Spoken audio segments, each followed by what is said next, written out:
2024 foi um ano especialmente importante para a Oeste. Nosso time ganhou mais craques.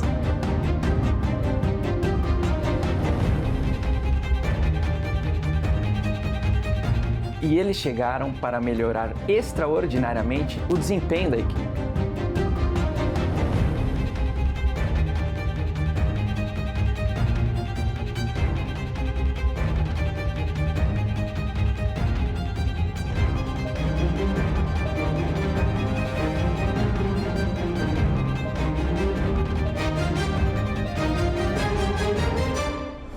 Vestiram a nossa camisa com a determinação de quem sabe a importância histórica do jornalismo independente.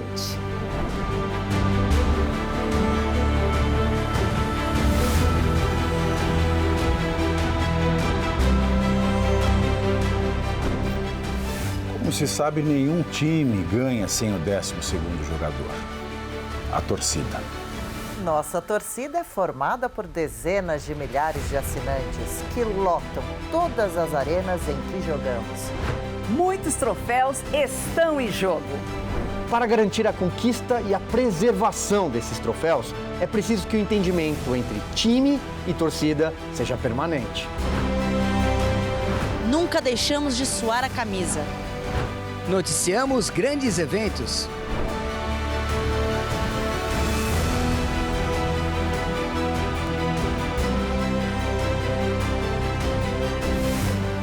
E muitas histórias. O frio é muito frio. Vamos resgatar 2 funcionários que estão escoltando a empresa para ninguém roubar. É junto com você, nosso assinante, que sempre estaremos lutando em busca da vitória das liberdades democráticas. Na revista, no site e no canal da Oeste, no YouTube. E vamos em frente, sempre juntos. Que venham mais conquistas em 2025. E que se multipliquem os campos em que a gente atua. Sempre com o apoio da torcida. A Oeste deseja a você um Natal muito feliz e um grande ano novo.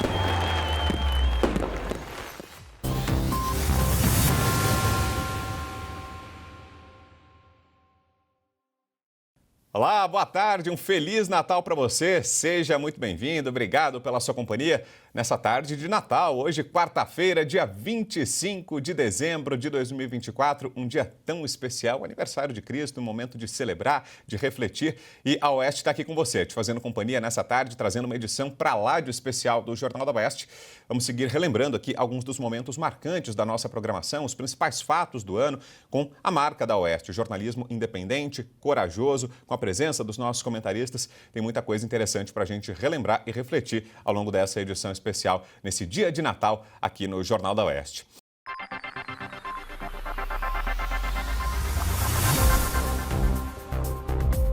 A gente começa falando sobre o bloqueio do X no Brasil e que repercutiu pelo mundo inteiro. Diferentemente do cenário de normalidade jurídica ao qual magistrados do STF dizem existir em palestras internacionais, a imagem do Brasil está arranhada e estampa capas de jornais, portais e revistas na Europa e nos Estados Unidos.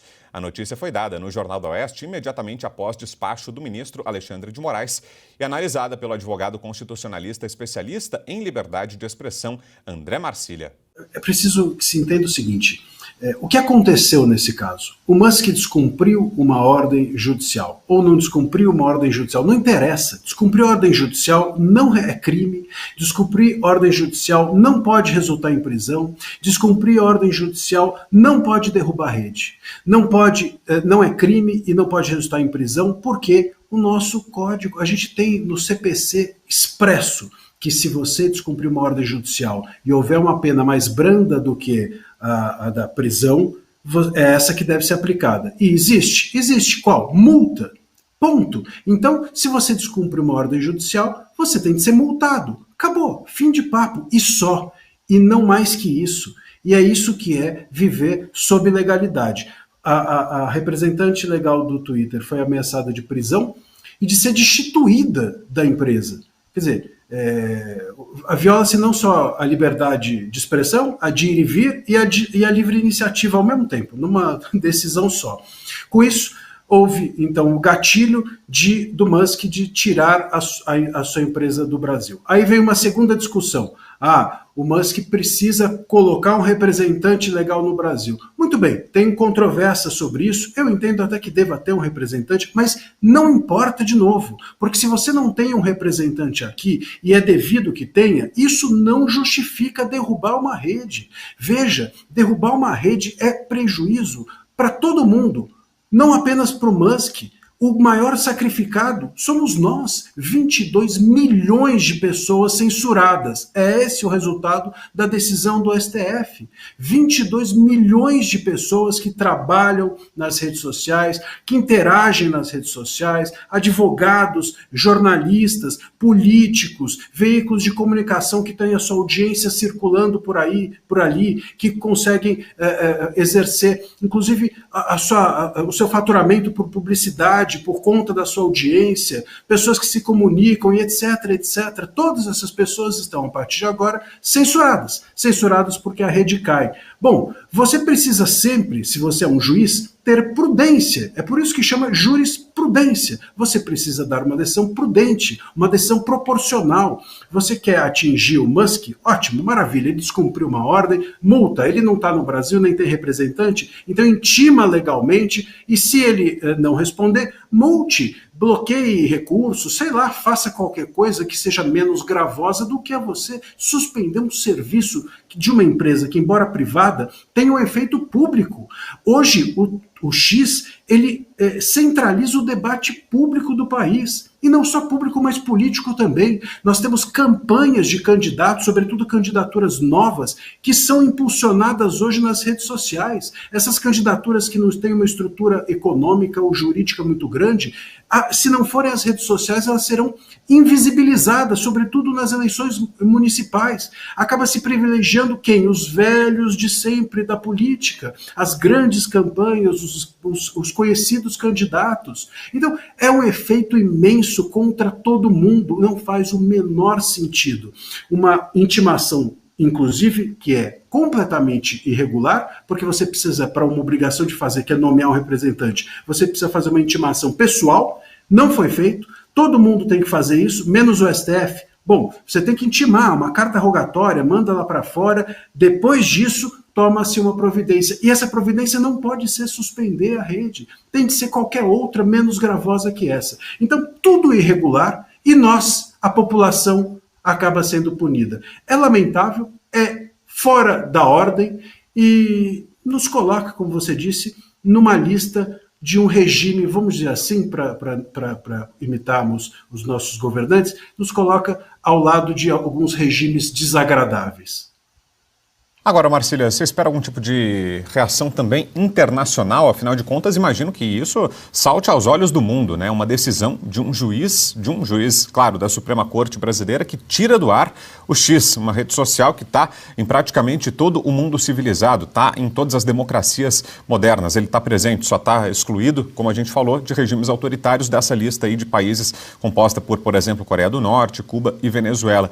Será que isso pode trazer também os olhares do mundo para o que está acontecendo aqui no Brasil, que isso deixe de ser tratado como um problema da extrema-direita brasileira, da forma mais pejorativa, como isso é colocado sempre, mas algo que deixe de ser um problema nichado e se torne um drama nacional e que ganhe a proporção que isso deva ter também no campo internacional, que outros países passem a prestar mais atenção ao que está acontecendo aqui e a atuação do nosso judiciário, Marcília? Olha, eu espero, Vitor, antes de uma reação internacional, uma reação nacional. Porque a gente não tem, até onde eu sei, eu não estou vendo o nosso Congresso, pelo menos de uma forma coletiva, se preocupar com o tema. Eu estou vendo o Executivo bater palma para isso, como se fosse um problema dos outros e não dele. Como a gente falou, isso traz repercussões econômicas imensas, inclusive de visibilidade de uma imagem péssima lá para fora.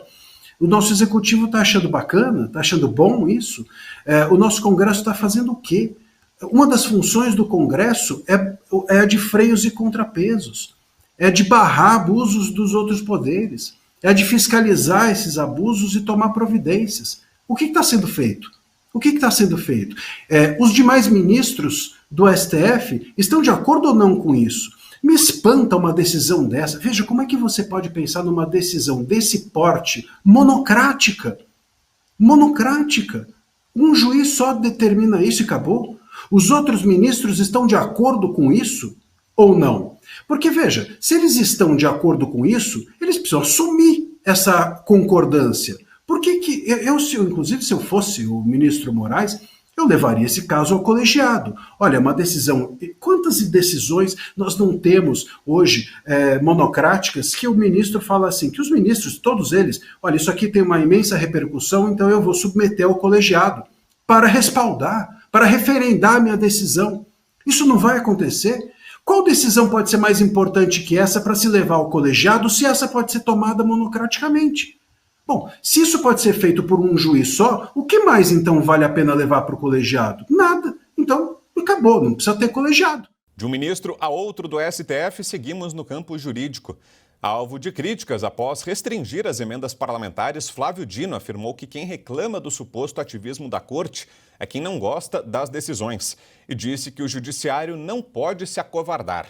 A declaração foi rebatida pelos comentaristas Diogo da Luz e Diego Tavares. A democracia, portanto, não é um regime de supremacias individuais. A democracia não é o regime em que chantagens e agressões devem fazer parte do dia a dia nas relações institucionais e sociais.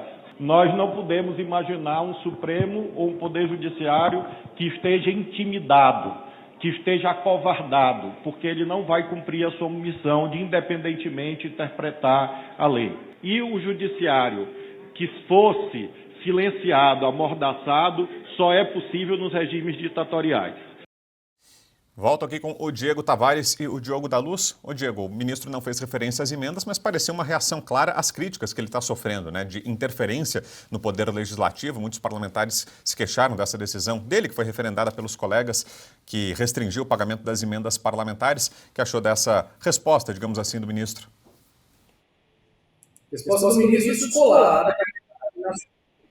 Na verdade, o que nós temos hoje em curso no Brasil é uma ditadura do próprio judiciário. Nós não temos um judiciário amordaçado, nós temos um judiciário hipertrofiado, um judiciário que a todo tempo avança sobre as competências dos outros poderes. E para a gente comprovar isso, basta fazer um simples retrospecto de todos os temas sensíveis da sociedade, onde todos os temas foram debatidos nos 2 últimos anos. Foi no Congresso? Foi no Parlamento? Onde estão os representantes eleitos pelo voto popular? Não, foram na Suprema Corte. Marco temporal foi debatido na Suprema Corte. O porte de maconha para uso pessoal debatido na Suprema Corte. O aborto foi debatido na Suprema Corte. Enfim, todos os temas levam, ao final, a chancela do STF. Parece que nós estamos criando aqui uma péssima cultura de uma etapa final do processo legislativo. Uma lei é votada, uma decisão é tomada no Executivo, uma decisão é tomada no Poder Legislativo, ela obrigatoriamente tem que passar ao final pelo crivo do Judiciário.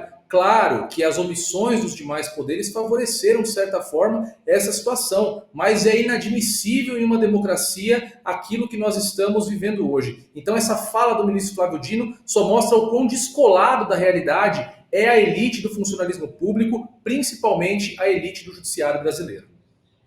Agora, Diogo, e nesse caso das emendas, a leitura que muitos tiveram é de que a decisão do ministro Flávio Dino e depois a chancela pelo plenário da corte essa decisão acabou, na verdade, aliviando a situação do governo Lula, que estava em apuros ali na negociação com o Congresso Nacional e que essa decisão veio de encontro aos interesses do governo federal. Foi a sua leitura também? Será que o governo saiu ganhando com essa restrição imposta pelo Flávio Dino à execução das emendas, Diogo? Vitor, saiu ganhando até se ver na obrigação de soltar 6,2 bilhões, que acho que não vai soltar tudo, na verdade, em emendas para ver se o Congresso, de última hora, aprova essas medidas desse pacote de cortes de gastos, que eu não entendi onde vão cortar, de fato, os gastos, né? Mas, além disso, eu posso dizer que, nesse ponto, me agradou essa medida. Não que ela seja correta, não, me agrada a medida de acabar com as emendas eleitorais que tem no Congresso Nacional. Eu acho que elas são de vulto muito grande e são prejudiciais ao país. Mesmo assim, eu me permito também discordar do ministro do que ele disse. Afinal, ele é um cidadão como eu, ele tem a opinião dele e eu tenho a minha. Embora eu entenda que juízes deveriam falar apenas nos autos. Mas, como ele disse, democracia é o governo do povo, pelo povo, para o povo. A vontade do povo deve prevalecer. Então, eu entendo sim que as instituições públicas, todas, devem sentir-se intimidadas pela manifestação, pela vontade, pelo pensamento do povo. Se elas não estiverem se sentindo intimidadas, elas não estarão a serviço do povo. Eu acho muito importante que isso fique bem claro. Assim, nós teremos uma verdadeira democracia. O ano legislativo terminou de forma positiva para a bancada conservadora na Comissão de Constituição e Justiça da Câmara. Sob a presidência da deputada federal Caroline de Tone, pautas importantes da direita avançaram. Entre elas, o voto impresso, a PEC do BNDES e projetos contra a invasão de propriedades. A parlamentar fez um balanço das ações à frente da CCJ e falou sobre os desafios para 2025. Fechamos com chave de ouro a nossa gestão à frente da CCJ, né? Tivemos um ano surpreendente, né? A CCJ é a maior comissão da Câmara dos Deputados, né? E tivemos a confiança dada pelo presidente Valdemar, pelo líder Altineu e pelo presidente Bolsonaro. Então, esse ano foi um ano muito positivo. Apesar de termos eleições municipais, nós conseguimos entregar ao povo brasileiro, né, pautas caríssimas à população em geral e também à direita nacional, né? Pois é, deputada, e queria aproveitar a presença da senhora aqui para falar um pouco mais sobre uma dessas pautas, que é a do voto impresso com contagem pública de votos. Já se tem detalhes, como é que vai funcionar na prática? É um modelo semelhante àquele que tinha sido proposto lá atrás pela deputada Bia Kicis, com a impressão do comprovante do voto em papel e a possibilidade de recontagem, ou esse projeto ainda foi atualizado, teve mudanças na CCJ? Como é, deputada? Sim, o texto que foi aprovado na CCJ, ele diz que, ao mesmo tempo que você tem a contagem por meio da urna eletrônica, que sai o boletim de urna, né, contando o número total de votos para cada candidato, você também tem a impressão do voto que cai numa urna, né, aquele mesmo sistema, né, ninguém leva o voto para casa, nem nada, mas a pessoa confere, cai na urna e depois vai ser feita uma amostragem por 5% das urnas do Brasil para verificação, para ver se está fechando essa checagem, né? Uma dupla checagem para que se tenha, então, confiança e possibilidade, assim, de recontagem, caso necessário. Porque vale lembrar que quando o PSDB concorreu com a Dilma e eles perderam a eleição, eles pediram uma auditoria.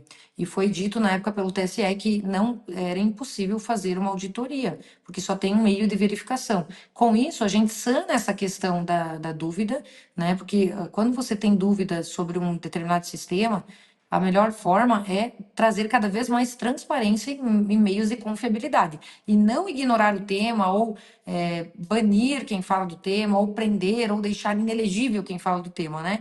Então, nessa reta final da CCJ, nós resolvemos colocar esse projeto na pauta, né? E, para a nossa surpresa e satisfação, tivemos, então, essa aprovação, fechando aí com chave de ouro o nosso ano. Perfeito. Deputada, estão comigo também aqui na bancada a Marina Helena e o Jorge Serrão. Eles têm perguntas também. Vai lá, Marina. Bom, deputada, antes de mais nada, parabenizar aqui pelo seu trabalho. Tem sido um show ali na CCJ, temos acompanhado aqui. E perguntar um pouco, olhando para frente, assim, o que você acredita que são os maiores desafios e também o que você vê para o ano que vem, que são pautas positivas que estão aí na agenda, que a oposição pode levar adiante? Então, um dos grandes desafios da direita no Congresso Nacional é justamente colocar as pautas em discussão.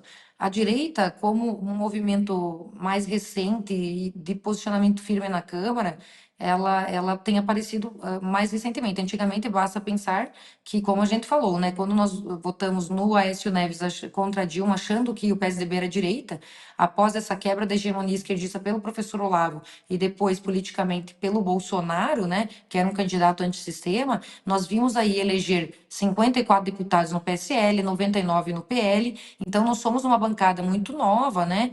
E agora que nós estamos conseguindo realmente parar de reagir Porque o que tem acontecido com a direita dentro do Congresso Nacional? Normalmente a esquerda coloca pautas bombas, que é a liberação de droga, que é a liberação do aborto, ou mesmo esses temas são liberados pelo Supremo Tribunal Federal por meio do ativismo judicial, e normalmente nós só reagimos a elas. O que aconteceu esse ano na CCJ demonstrou, pelo menos foi o único palco onde a oposição teve espaço para realmente debater suas pautas, onde a gente não só reagiu, mas nós fizemos o protagonismo de colocar, discutir e aprovar essas pautas. Qual que é o desafio para o ano que vem?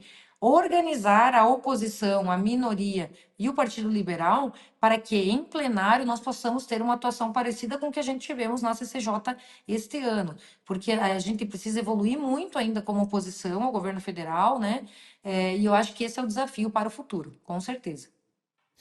Agora, deputada, muitos colegas da senhora, parlamentares, e se não me engano até o próprio presidente Jair Bolsonaro, usaram como exemplo o caso da senhora, a presidência da senhora na Comissão de Constituição e Justiça para justificar os próximos movimentos na eleição de 2025 ao comando do Congresso Nacional, defendendo que haja uma composição eventualmente com os candidatos do Centrão, que são os favoritos à eleição, no caso da Câmara o deputado Hugo Mota, no Senado o Davi Alcolumbre, defendendo que esse movimento é necessário apoiar esses candidatos para que, mesmo que o nome escolhido não seja da oposição, a oposição ainda tenha direito a cadeiras como essa, a presidência da Comissão de Constituição e Justiça, e apontam como exemplo o que foi o sucesso do mandato da senhora, a aprovação dessas pautas. Como é que a senhora vê esse cenário? Concorda com esse raciocínio? De fato, tem que ser esse o caminho seguido pela oposição, na avaliação da senhora?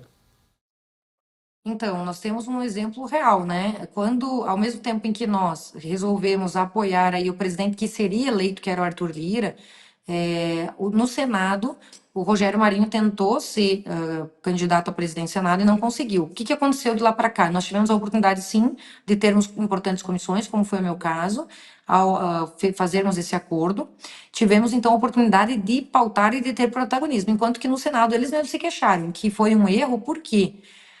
Porque eles não conseguiram nenhuma relatoria, nenhuma presença de comissão, ou seja, apesar de serem importantes senadores que têm a sua própria pauta, eles não conseguiram colocar essas pautas na ordem do dia.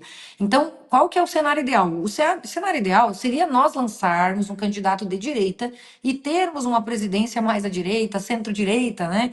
Mas enquanto nós não tivermos a maioria, é uma questão de conta, né? Enquanto nós não tivermos a maior parte dos deputados apoiando essa pessoa, que seria de centro-direita ou mais à direita, é melhor, então, você dar apoiamento a alguém que você sabe que vai se eleger e exigir espaços para poder atuar, do que ficar sem nada no ostracismo daquilo que acontece no cenário político atual. Eu sou da posição que, enquanto nós realmente não tivermos esse cenário ideal, a melhor forma é fazer uma composição, né?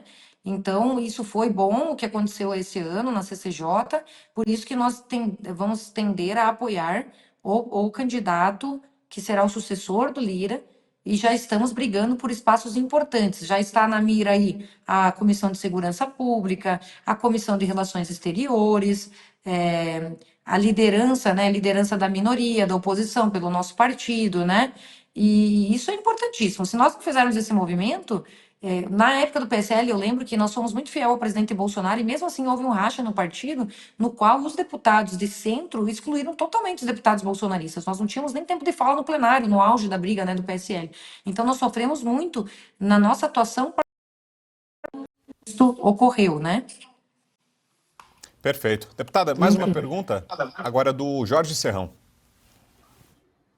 Deputada, na sua gestão, as pautas avançaram. Existe o risco de, na próxima gestão, a base governista dominar a CCJ e travar de novo qualquer possibilidade de atuação conservadora no Congresso, principalmente na Câmara dos Deputados? Pelo acordo que foi feito no início da legislatura, ficou combinado que o PT ficaria no primeiro ano, o PL no segundo ano, União Brasil no terceiro, e, se eu não me engano, o MDB ou o Progressistas no último ano, no quarto ano. Pelo que eu andei conversando com o deputado Mendonça, que é do União Brasil, existe a possibilidade do União não ficar com a CCJ no ano que vem, mas ou o MDB ou o Progressista. Então, seriam deputados mais de centro, né? Mas eu acredito, eu tenho que falar com o líder do meu partido, que é quem negocia esse tipo de posição, para ver com quem que quer ficar com a CCJ. vou fazer a sugestão que permaneça com o PL. Mas, como nós, basicamente, tivemos uma atuação muito forte nas pautas de oposição, e isso ficou muito marcante na minha gestão, eu acredito que o PT não tende a concordar que fique com o PL novamente, mas sim com um partido de centro. Mas, se ficar com o PP, com o MDB ou com a União, nós temos deputados nessas bancadas que são de centro-direita, que podem dar essa tônica que nós demos neste ano. Então, nós vamos tentar que aconteça isso, mas isso é uma decisão normalmente dos líderes e dos presidentes partidários. Antes de seguirmos, faço aquele pedido que nós fizemos bastante a você em 2024. Vá curtindo, não esqueça, deixe likes aqui na nossa transmissão e continue ligado. Um rápido intervalo comercial agora e já voltamos com a edição especial do Jornal da Oeste neste 25 de dezembro. Até já!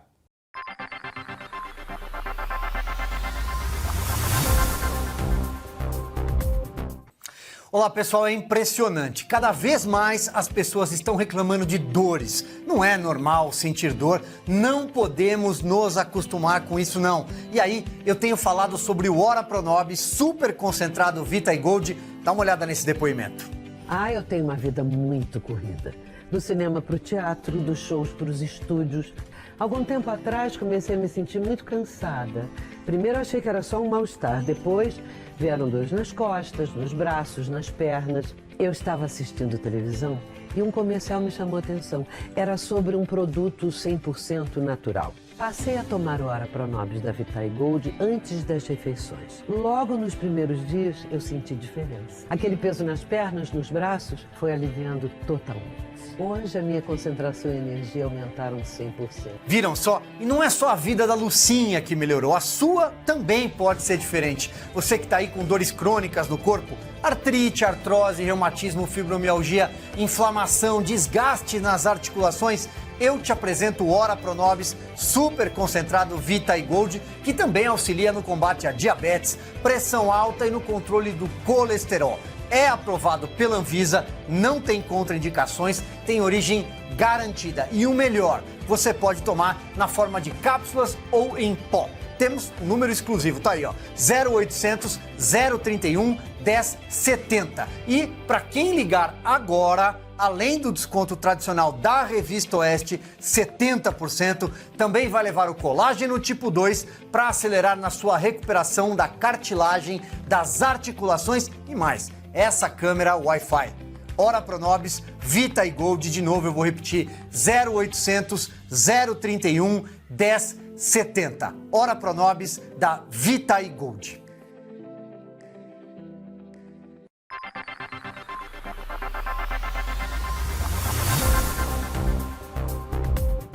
O combate ao terrorismo foi um dos temas bastante abordados no Jornal da Oeste, sobretudo em relação à atuação do exército israelense. Na guerra contra o Hamas, o resgate de reféns mantidos em Gaza é prioridade para os militares e para o primeiro-ministro Benjamin Netanyahu, segundo declarações do major Rafael Rosenstein, porta-voz da FDI. Vamos relembrar. Nós temos que saber diferenciar entre o Hamas como uma ideia, uma ideologia, e o Hamas como um grupo terrorista com capacidades militares de lançar foguetes e fazer um ataque como fez no 7 de outubro contra o território israelense. Logicamente, um exército não tem capacidade para desmantelar uma ideia. Nós queríamos muito que na faixa de Gaza tivesse uma ideia de coexistência, de paz, e não uma ideia de destruição, de terrorismo, como é imposta pelos terroristas do Hamas. Mas, infelizmente, o exército de Israel não tem a possibilidade, a capacidade de colocar uma ideia melhor do que a ideia de destruição imposta pelo Hamas na faixa de Gaza. Mas o objetivo dessa guerra não é acabar com o Hamas.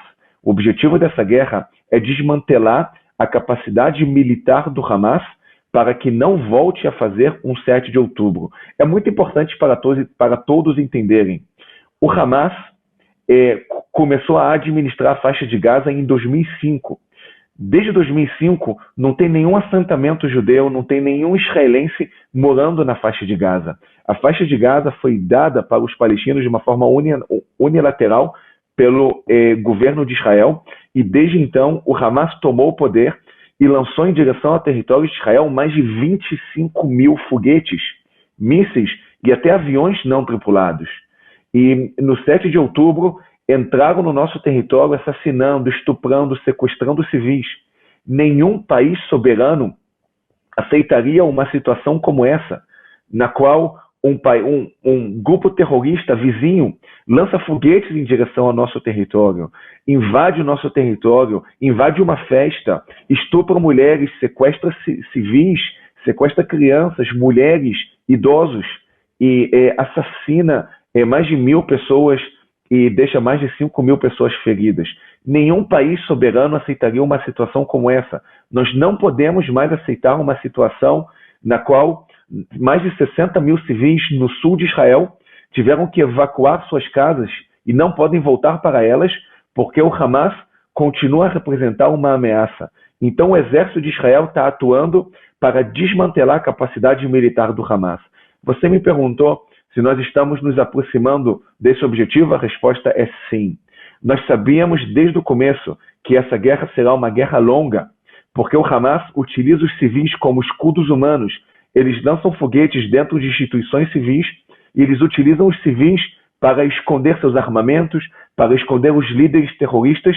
Eles atuam atrás de civis, utilizando os civis literalmente como escudos humanos. E por isso, como a vida dos civis é muito importante para o exército israelense. Para nós, qualquer dano a civis é uma tragédia. Para o Hamas, isso é uma estratégia. Então, nossas operações são operações cirúrgicas, são operações precisas. Então, essa guerra é uma guerra longa. Essa guerra, se o exército de Israel não tivesse preocupado com os civis na faixa de Gaza, o exército poderia alcançar o objetivo de desmantelar o Hamas em alguns dias.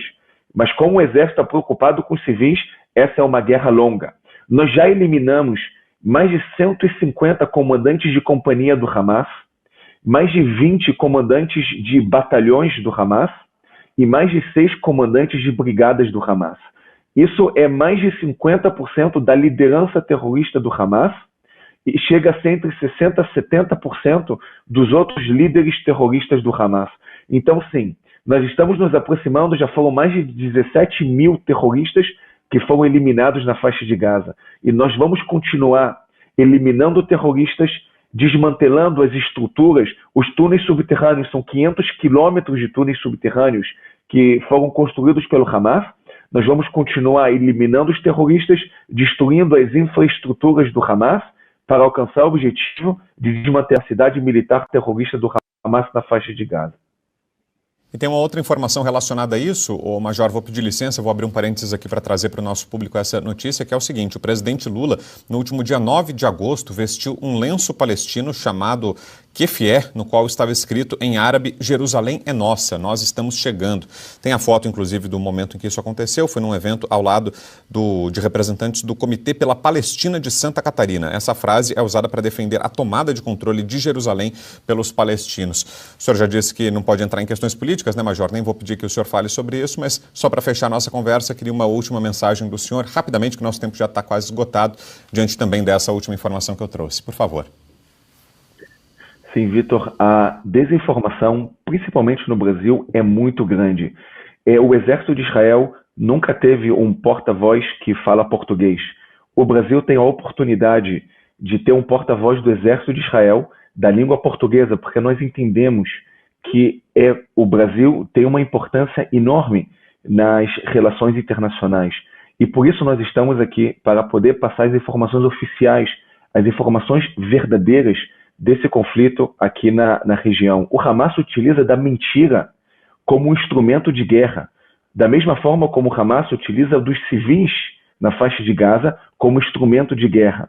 E nós somos um Estado democrático de direito que atuamos numa região que é cercada por terroristas, por ditaduras, terroristas apoiados pelo Irã, que é o pai do terrorismo do mundo, e o exército israelense está sendo atacado em 7 frentes diferentes. Tanto pelo Hamas na faixa de Gaza, na Cisjordânia por terroristas no centro de Israel, que continuam fazendo atentados terroristas dentro do território israelense, no Iêmen pelos Houthis, que continuam lançando foguetes, aviões não tripulados em direção ao nosso território. No Líbano, onde o Hezbollah lança seus mísseis dia após dia em direção ao nosso território. Na Síria, onde grupos terroristas lançam mísseis em direção a Israel. No Iraque e também, logicamente, no pai do terrorismo do mundo, que é o Irã.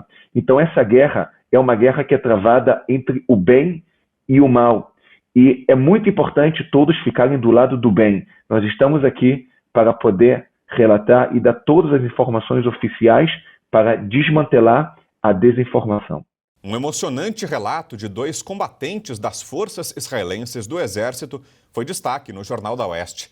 A repórter Tawane Katan conversou com os militares que estavam no Brasil em uma viagem de reabilitação física e psicológica após atuarem no fronte da guerra contra os terroristas do Hamas. O dia 7 de outubro deixa marcas profundas nos soldados Yarden e Youssef.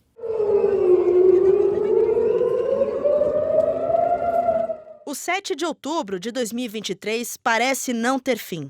As marcas da guerra e o próprio conflito se estendem, mesmo depois de um ano.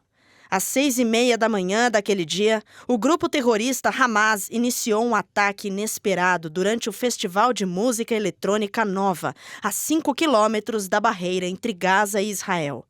Os terroristas assassinaram brutalmente mais de 2.000 pessoas. Sequestraram mais de 250, incluindo mulheres, crianças e idosos. 101 reféns ainda estão na faixa de Gaza. Desses, Israel declarou a morte de 35. Yarden Avraham, de 21 anos, e Youssef Haim, de 26, lutaram no 7 de outubro pelas forças de defesa de Israel. As sequelas são evidentes. Yarden foi atingido por destroços de uma bomba lançada perto de sua unidade, em Gaza, e ficou entre a vida e a morte. Youssef também se machucou, quando uma parede caiu em seu corpo depois de uma explosão. Há quase um ano de muleta ou faixas, ambos pretendem voltar ao campo de batalha. Queremos a normalidade de volta, mas enquanto formos atacados, vamos até o fim, até a vitória. Os dois contaram para nós sobre os desafios na guerra, o quanto estão marcados pelas cenas que viram e que isso nunca mais vai sair da memória. Youssef, em um evento na ONG de reabilitação de soldados desde 1948, contou que travou em certo momento por lembrar de situações do conflito. Tem muitos episódios, nervosismo em casa, eu estouro do nada, fico em choque. Há bloqueios para falar sobre isso. As casas de reabilitação conseguem limpar a cabeça com tratamento psicológico e atividades, como arco e flecha até andar a cavalo. Eu me considero forte, mas sempre me vem na cabeça essas imagens. A dupla também relatou que o exército israelense tem zelo com os civis e envia comunicações à população antecipadamente, às vezes fazendo escolta para evitar ao máximo os danos colaterais. Temos um zelo muito grande em primeiro avisar aos civis para desocuparem as regiões. Enviamos materiais, ligamos, distribuímos panfletos. Quem fica geralmente são terroristas ou colaboradores que portam material bélico. Tem uma pressão do Hamas para essas pessoas ficarem e servirem de escudo humano.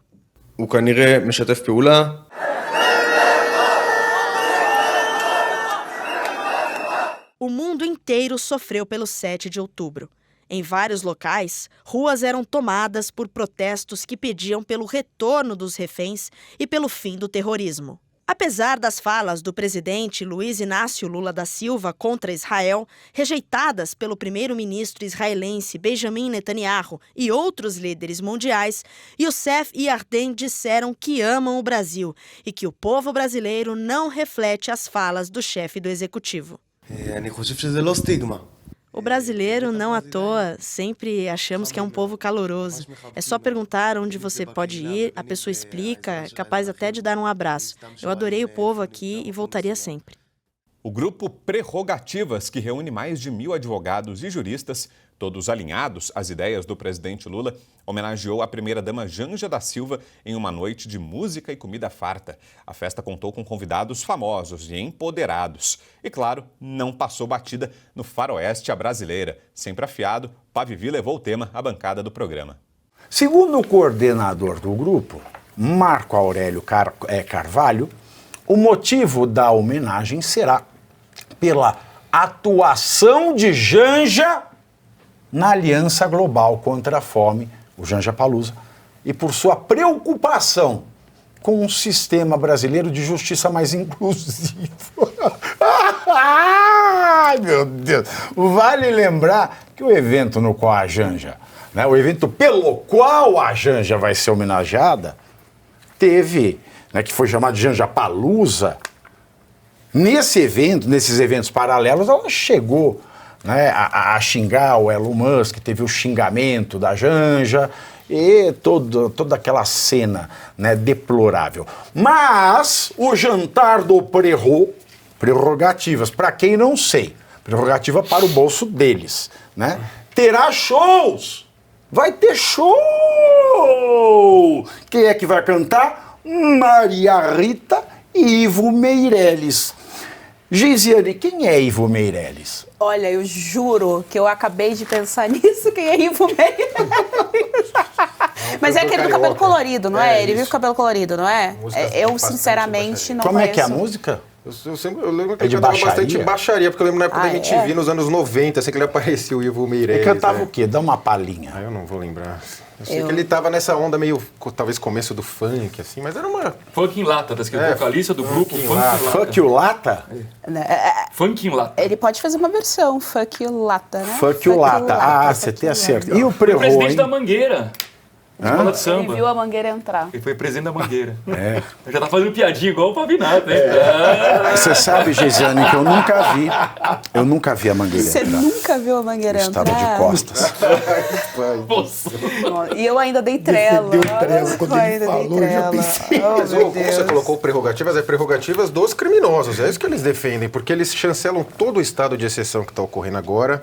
E o prerrogativas, junto com a Janja, é a cara dessa elite no sentido de donos do poder, cafona, inculta e brega que manda no Brasil. É uma cafonice, é uma sem vergonhice até, na minha opinião. É uma vergonha que esse prerro faz em detrimento da advocacia. O prerrogativas envergonha a advocacia. Mas esses advogados são produto da nossa universidade, na qual a gente esteve, a Pavinato Universidade de Direito, que ela tem uma linha bastante marxista. Por mais que a gente tenha juízes conservadores e tal, a maioria deles se forma intelectualmente fora da universidade. É marxista. Vai ver o valor do honorário dos advogados. Essa ideia é neomarxista, não na prática. Como todo marxista, eles advogam, mas não exercem de maneira nenhuma, né? Bom, mas aí, se o Prerrogativas é isso, e a gente sabe, né, o que o Prerrogativas defende, a Janja realmente é a figura para ser homenageada nesse jantar. Eu acho que não tem casamento melhor do que Janja, Lula e Prerrogativas. Então como diziam os franceses, é uma homenagem à Trois. Janja, Lula e o Prerrogativas. É uma homenagem à Trois. A três em francês, para você que não fez aliança francesa. E eles já emplacaram, desculpa interromper, 28 nomes no governo, segundo notícia do Poder 360 do Prerro. Emplacaram e quando seus chefes viraram ministro, eles voltaram para o escritório para advogar nas casas do ministro. Bom, a minha conta sempre é só mesmo do dinheiro, né? Eu espero profundamente que não tenha nenhum tipo de dinheiro público nisso, que seja somente o dinheiro do grupo de advogados ali, porque já tem cantor envolvido. Eu tenho medo deles pedirem cachê simbólico de 30 mil e sobrar para conta pública. Só esse meu ponto. Né? Os ingressos foram vendidos, viu? Tem ingresso? Foram 750 ingressos esgotados, tem uma fila de espera de 300 pessoas. Quanto é o ingresso? Tem o valor. Para ver a Janja? Para ver a Janja. Sabe quem vai estar, além do Haddad? O Bessias. Óbvio. Vai estar. Ele vai fazer o quê? Você não puxar saco, bicho? Vai contar com o currículo dele, ele tá lascado. Hein, professor Sônia? Cara, isso é vexatório. Eu acho que, para mim, o que tem de bom nisso, vou ser muito rápido. O que será que vão servir nesse jantar? Olha, ela andou interferindo no cardápio do Janjapalooza. Ela deve estar interferindo no Alvorada. Lembra de Sputnik, que você pegava um repolho, aí passava o papel laminado em volta do repolho e punha espetinho de queijo com salsicha? Lembra? Sputnik. Legal. Mas olha, a única coisa que eu vejo de bom nisso é que cada vez mais fica claro para a sociedade brasileira quem são aqueles que estão no lado do atraso e da destruição da nossa sociedade. Ponto. Aí o Prerrogativa tem todos esses 200 advogados, mas tem 750 pessoas que pagaram, então 300 que estão esperando. Então a gente pode ficar apenas sabendo quem são esses indivíduos. Isso é o que há de bom. São os indivíduos que, com todo respeito, que eu vou discordar. Vai rolar uma advocacia administrativa nisso aí. Para encerrar tudo, eu vou discordar de ti quando você falou na primeira pauta, mas isso o quê? Tem que confirmar. parto de intestino, com todo respeito. Nós vimos em 2022 como o parto com o intestino produziu eleitores, né? Não, mas o Lula é um prefeito legitimamente eleito pelo ovo. Então, meus queridos... Presidente. E partos de intestino também. Porque Parto tem uma certa intestinal. percentual da nossa São questões sociedade. muito intestinas, né, professor? Questões muito E intestinas. não duvido ter juízes nesse evento. Não duvido de nada. Não duvido. Ministros. Sim, Não duvido. duvido. Eu não duvido de mais nada no Brasil. 2024 foi um ano de recorde atrás de recorde. A pasta da ministra Marina Silva que o diga. O número de queimadas nas regiões da Amazônia e do Pantanal atingiram índices alarmantes e históricos. A culpa pela destruição de milhares de quilômetros quadrados de área e dezenas de biomas recaiu, como sempre, sobre a gestão anterior do ex-presidente Jair Bolsonaro. Diante do quadro crítico, o governo federal apertou o botão do alarmismo e pregou o fim do mundo. Conversamos com o Ricardo Felício, especialista em clima, para trazer a atual gestão do meio ambiente à realidade. Vamos conferir. Basicamente, nós estamos num período de estiagem bastante prolongado, né, nesses últimos 2 anos, que ajudou uma condição pretérita para você poder ter mais focos de incêndio. Mas pelo disparate dos números, não é a causa da climática, tá? Então, nós temos aí realmente uma combinação de fatores. Então, primeiramente, nós estávamos numa situação pré-frontal, e nós temos ventos muito intensos de noroeste, né? Que então, veja só, se realmente nós tivermos pessoas que coordenaram esse ataque de colocar fogo no mato, como então aí as informações têm mostrado pra gente, muitos vídeos acontecendo e mostrando isso daí. E nessa situação de ventos muito intensos, muito fortes, então você está aí com uma combinação explosiva para aumentar muito o número de incêndios que se propagaram por todo o estado de São Paulo. Para a região do Pantanal, para a região da Amazônia, esse também é um período de seca que você também tem essas ocorrências, então isso faz parte até do calendário normal, aí, e tudo depois volta ao normal quando a gente tem aí o retorno das chuvas. Então, em especial, nós temos esse quadro de seca mais, desse quadro de estiagem mais severa que nós passamos nesses últimos meses, né? Mas provavelmente com o retorno das chuvas agora para setembro, a condição tende a se normalizar. Ô, doutor, e as autoridades no meio disso tudo? O que é que está ao alcance do poder público? Que medidas práticas poderiam ser adotadas para reduzir esses incêndios?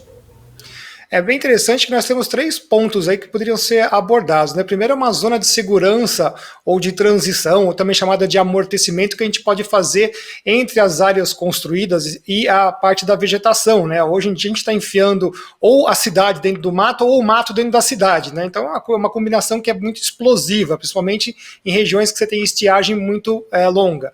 Outra coisa interessante é que as questões legais que a gente deveria trazer, que são os grandes empecilhos que nós temos, uma dificuldade muito grande imposta pelo governo federal de você poder montar açudes, você poder montar pequenas lagoas artificiais, né? Então tem esse gerenciamento da água no Brasil que está bastante precário, né? Então a questão legal em cima desses pontos. E é claro, né, a própria bandidagem, né? Porque se o INPE e a NASA eles têm esses controles dos pontos, dos focos de incêndio, e eles dizem ter um registro muito bom em cima disso dos dados, a gente consegue ver e mapear onde que essas coisas começam, né? E não está sendo o padrão normal de começar próximo de uma rodovia, né? Você está vendo coisas assim meio esquisitas, né? De focos nascendo meio dentro da vegetação, né? Vegetação mais seca. Né? Não são todos os processos de biocombustão natural que estão aí envolvidos nesse fogo de agora, tá? Ele realmente tem um caráter aí a ser, né, a hipótese mais plausível que são aí incêndios criminosos que foram feitos bem numa situação particular que você saberia, né, com os ventos intensos de uma pré-frontal, que essa coisa ia se espalhar, né? Então por isso que eu já levanto outras hipóteses em cima disso, que é uma coisa bem orquestrada do quadro meteorológico em si, né? Então nós temos aí o quadro climático, que é da estiagem, mas um quadro meteorológico facilitado, né, facilitador, que eram esses ventos muito intensos de noroeste, que uma vez que você coloca fogo numa região, ele se espalha muito rápido, até em sentido aqui à capital de São Paulo. A agenda woke também afetou a discussão sobre clima na Europa. O correspondente Sérgio Tavares trouxe o tema para o Jornal da Oeste. Para a imprensa progressista, todo ano o velho continente está em risco em função das altas temperaturas. O extremismo das mudanças do clima vai ao encontro do discurso acalorado e alarmista da esquerda mundial. Recorte da análise de Sérgio Tavares. De facto, chovem notícias aqui na Europa sobre o calor extremo e sobre a mortalidade em excesso. E eu posso-vos dizer que há de facto zonas na Europa onde o calor se tem feito sentir. Mas atenção, nunca nada diferente do que já tenha acontecido noutros anos. Aqui em Portugal, por exemplo, está a ser completamente ao contrário. Estamos a ter um verão relativamente fresco, que até tem complicado a vida de quem tenta ir à praia. Têm sido pouquíssimos os dias quentes e, por isso, a mortalidade em excesso que ocorre aqui em Portugal está relacionada com tudo menos o calor. Isso aí eu posso-vos assegurar. Mas noutros países o calor tem-se de facto sentido. Tem-se falado, por exemplo, nas últimas semanas sobre o calor em França, cujo país tem sido alvo de vários dias de alertas de temperaturas elevadas, com termómetros a ultrapassarem os 30 graus em todo o país. Mas lá está, nada que se compare, por exemplo, com a catástrofe que esse país viveu em agosto de 2003, onde morreram quase 15 mil pessoas devido ao calor extremo, o que na altura até motivou a renúncia do Ministro da Saúde. Ou seja, 20 anos depois, esta suposta onda de calor ainda assim não se compara a outras que eles em França sempre tiveram. E eu mesmo aqui em Portugal, em 2017, por exemplo, tivemos uma onda horrível, provocou incêndios mortais, foram dias infernais que nada se comparam com o que se vive agora. E por isso, Vítor, estranhamos esta insistência da imprensa que, segundo eles, estão a bater todos os recordes de temperaturas até dos últimos 100 mil anos, e eu pergunto-me como é que eles vão medir o tempo há 100 mil anos atrás. Têm sido notícias quase diárias nesse sentido, notícias que também não só dão na televisão, mas que também inundam as redes sociais. Mas atenção, aqui em Portugal, as notícias sobre esse aumento de temperatura, as notícias sobre o clima, têm sido alvo de críticas e escárnio, porque simplesmente nós aqui não temos calor nenhum. Então, se vocês, ouvintes desse lado, lerem uma notícia CNN Portugal sobre o calor, vocês vão ver os comentários dos portugueses lá que são hilariantes. Parece que já ninguém leva a sério os jornalistas. Então, o que é que nós estamos a assistir? Isto, sim, é realidade. Estamos a assistir a um massacre diário, de notícias sobre ondas de calor, sobre recordes de temperatura supostamente a serem batidos diariamente.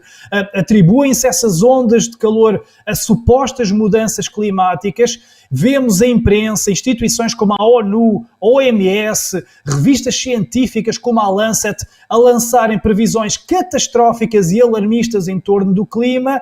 Mas atenção, porque nós agora vemos este filme, mas é um filme que nós já vimos exatamente igual na chamada pandemia Covid. Ou seja, vender o medo para quê? Para justificar depois a implementação de medidas restritivas, para justificar novas ferramentas de controle, para se limitarem direitos fundamentais, mas em nome das mudanças climáticas, porque assim a população vai aceitar que lhes violem os seus direitos. Eu relembro, por exemplo, que em 2022, há 2 anos, um diretor da CNN, Charlie Chester, ele foi apanhado em câmara oculta a admitir que o Covid já não vendia e que a CNN ia bater em força com notícias sobre as alterações climáticas. Ele dizia, e eu cito, são palavras dele, o medo vende. Agora vamos com tudo com as mudanças climáticas. E, portanto, pensem, o que é que tem acontecido, o que é que temos assistido desde que acabou a pandemia? Pois, a imprensa a bater diariamente na tecla das alterações climáticas. Vemos a ONU, vemos a OMS com o mesmo discurso. Porquê? Porque a pandemia já não dá medo, então é preciso impor o medo de outra forma. Vemos, por exemplo, as televisões, a ONU, António Guterres a fazerem reportagens na Antártida. Porquê? Porque o gelo agora está lá a derreter, mas não os vemos a fazer as mesmas reportagens no Ártico, onde este ano o gelo aumentou. Não vemos as televisões a falar sobre esse aumento do gelo no Ártico, mas vemos as notícias sobre a Antártida. E é, então, exatamente essa mesma questão. Olha, por exemplo, é o mesmo que ocorre aí no Brasil com a Amazónia. A Amazónia, neste momento, vive a pior temporada de queimadas dos últimos anos, mas não vemos a imprensa internacional a crucificar Lula como fez nos tempos de Bolsonaro. E na altura ardia muito menos. Não vemos os artistas a cantar e a chorar. Ou seja, é como se nada se estivesse a passar na Amazónia. E atenção, não nos esqueçamos que Macron, aqui europeu-francês, andou recentemente em lua de mel de mão dada com Lula na Amazónia este ano.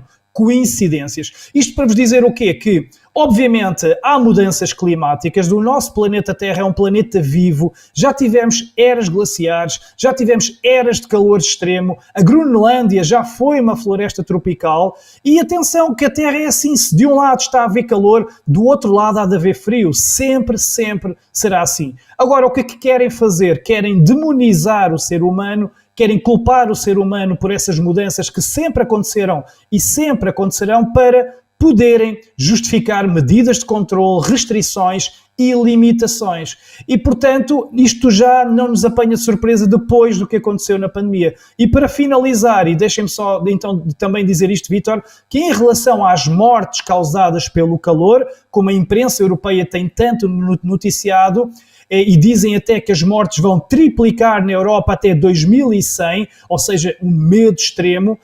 Essas notícias baseiam-se num estudo da revista Lancet e está em todas as notícias aqui na Europa. Vocês metam no Google a Europa, mortes até 2100, está em todos os canais de informação. Mas não vamos esquecer que a revista Lancet, que fez esse estudo, foi a mesma que promoveu imensa desinformação atrás de desinformação na chamada pandemia. Foi a mesma que cancelou cientistas de renome que tinham outras visões. Ou seja, esta agenda climática é, acima de tudo, uma espécie de novo Covid para manter as pessoas no medo. E deixem também, em relação àquilo que estava a dizer, em relação à mortalidade em excesso que temos tido aqui na Europa e que é atribuída agora ao calor, há coisas que não batem certo, porque as mortes habituais por frio ou calor não costumam ocorrer em faixas etárias não idosas. E o que nós estamos a ver aqui na Europa é uma mortalidade também em jovens, também em adultos e pessoas não idosas. Estamos a ver mortes súbitas,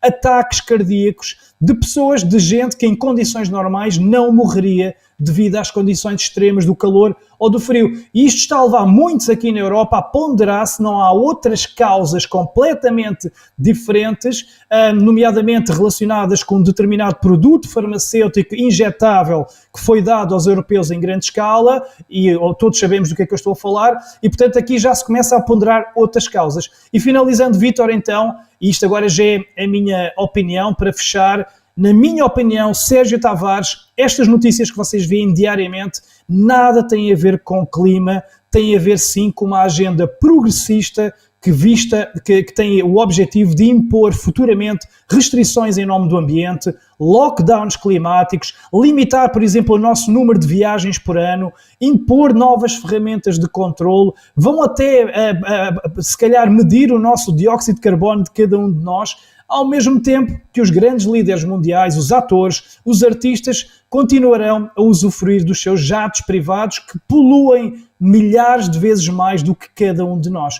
Portanto, para mim, é uma agenda climática que vem de Davos, onde eles, por exemplo, no Fórum Económico Mundial, no seu encontro anual, onde eu estive em janeiro deste ano, batem muito nessa tecla. E só o facto disso ser um tema em Davos já devia ser o alarme para todos nós. Mais uma pausa rápida, hein? E já voltamos com a sequência dessa edição especial do Jornal da Oeste. Até já!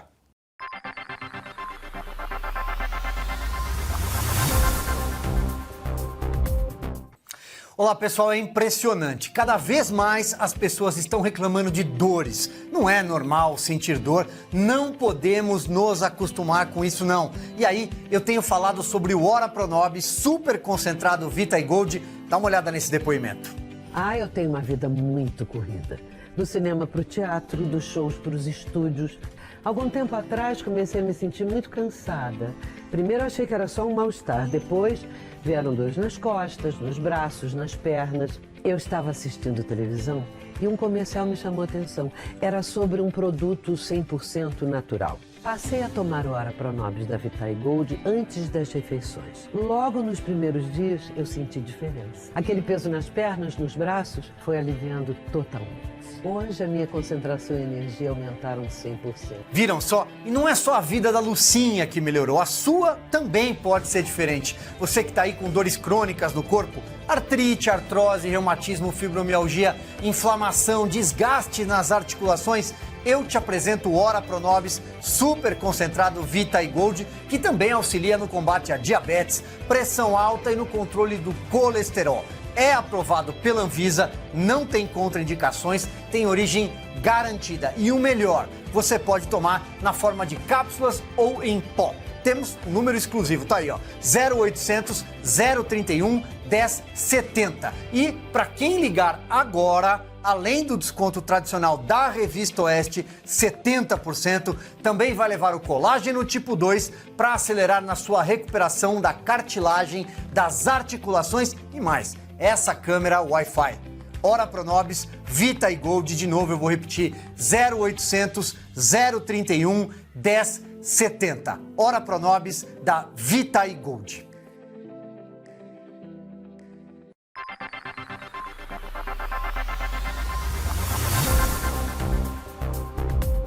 Apresentado por Daniel Vidal, o Oeste Alerta estreou recentemente na grade de programação.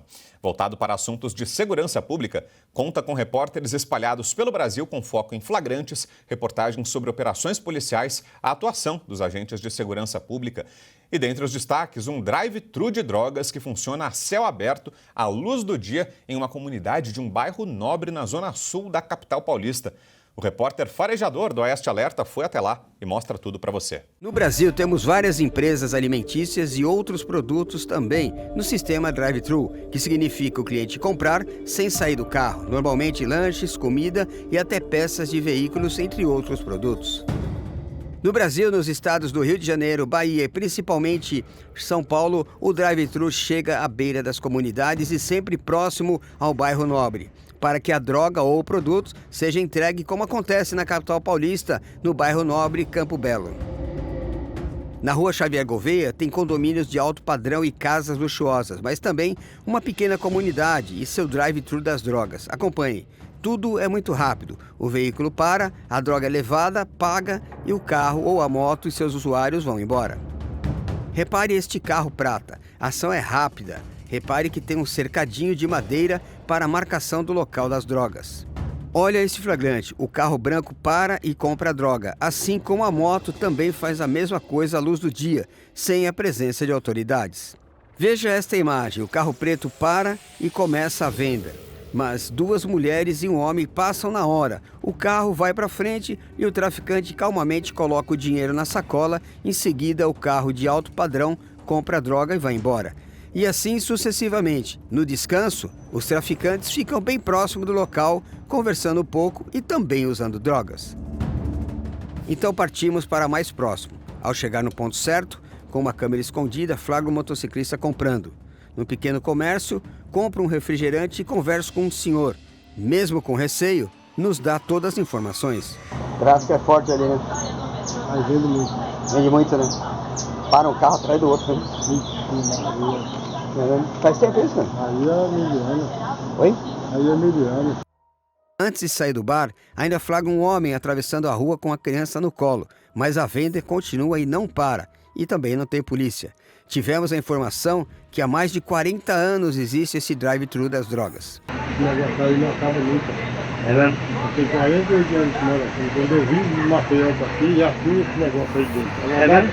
Ela lá dentro. Entendi. Aí de lá ele saindo pra cá e já tem anos que tá aí. Repare neste carro prata. Ele para, mas volta e pega outra pessoa. No carro, acontece a maior transação, assim como o tempo todo. Então começamos a nos aproximar do local, o drive-thru das drogas. Em dado momento, percebemos que a situação é um pouco mais complicada. A situação é de risco. Por isso, seguimos em frente.